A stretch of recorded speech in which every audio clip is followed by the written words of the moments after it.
Philippines కు బియ్యం పంపిణీ పెద్ద కుంభకోణమని ఆరోపించారు బీఆర్ఎస్ ఎమ్మెల్యే హరీష్ రావు.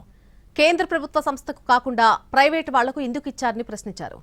హరీష్ రావు ఆరోపణలు నిరాధారమని కొట్టిపారేశారు మంత్రి ఉత్తమ్. మీరు ఒక హౌస్ కమిటీ చేయండి, నిజంగా మీరు పారదర్శకంగా ఉంటాం, మాది ప్రజాపాలన మాటల్లో చెప్పుడు కాదు. నేను అడిగిన ప్రశ్నలకు సూటిగా సమాధానం చెప్పండి. నిజాలు బయటకు రావడానికి పోదాం కాకినాడ పోర్టుకు. మీరు ఆ రోజు జెండా ఊపడానికి హెలికాప్టర్ వేసుకొని కాకినాడ పోయింది కదా. మరి 7,500 మెట్రిక్ టన్నులు కాకినాడ పోర్టులో సంవత్సరం నుంచి అక్కడ ఎందుకు పడి ఉన్నాయి?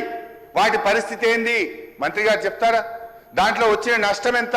సూటిగా సమాధానం చెప్పండి. ఎందుకు మీరు తిమ్మిరి బిమ్మని చేస్తారు?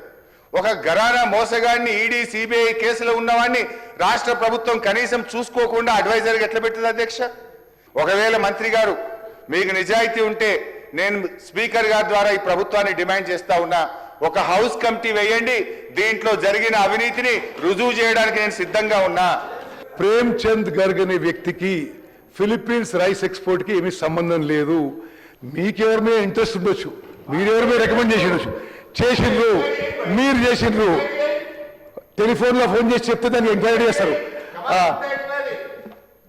ఆయన అడుగుతున్నారు చెప్తున్నా, ఆయన ఒక మనిషిని సివిల్ సప్లైస్ కమిషనర్ పంపించి ఆ ఆదిత్య బిర్లా గ్రూప్ బదులు వాళ్ళ వ్యాపారం ఏమని చెప్పిండు, you should not do this, you're involve in scam.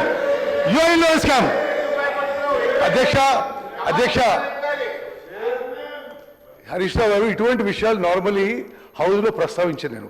But మీరు చేసి మళ్ళా ఇంకో తప్పు చేస్తే బాగా ఎంక్వైరీ ఇప్పుడు ఇరిగేషన్ మినిస్టర్ అన్ని ఎంక్వైరీలు చేయాల్సి వస్తుంది ఇప్పుడు దానికి.